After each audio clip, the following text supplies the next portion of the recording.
Il en sera davantage ainsi avec les réceptifs hôteliers de premier plan déjà réalisés ou en cours de réalisation, les musées en construction, Porte-Nouveau en est le témoin, les infrastructures de toutes sortes dont les travaux ont démarré et qui vont définitivement donner une identité forte au secteur. Au titre de celle-ci figure le quartier culturel et créatif de Cotonou qui sera, je vous en donne l'assurance,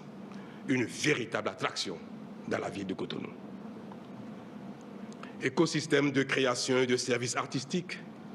ce quartier culturel créatif fera de Cotonou le hub de la scène artistique contemporaine africaine en la positionnant comme une ville créative, centre névralgique d'une économie de l'art incontournable sur la carte du circuit artistique international. Le visiteur, qu'il soit du Bénin profond ou de l'étranger, verra, entre autres, se côtoyer dans cet écrin le musée d'art contemporain de Cotonou, l'Institut franco-béninois, le Nouveau, un nouveau village artisanal, des ateliers de résidence d'artistes, des salles de cinéma, de bowling, de jeux vidéo, l'Arena, plateforme multifonctionnelle de 7000 places de classe mondiale, pouvant accueillir différents types d'événements sportifs, des concerts, des congrès, des événements de divertissement et de festivités ou de festivals. C'est pour très bientôt, mesdames et messieurs.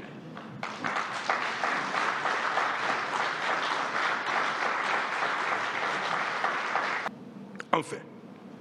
malgré nos tendances politiques différentes qui font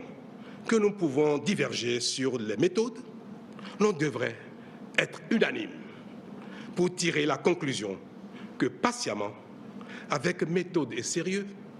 le Bénin se construit sans tapage, sans pose de première pierre,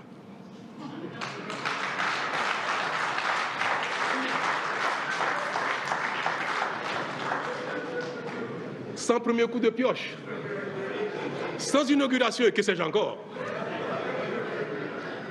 Le Bénin se construit et les résultats sont de plus en plus visibles. Ne pas le reconnaître, c'est minimiser, voire ignorer les efforts qu'ensemble nous fournissons pour nous donner un destin aux couleurs de nos attentes. Le mérite appartient donc aux Béninoises et aux Béninois de toutes conditions,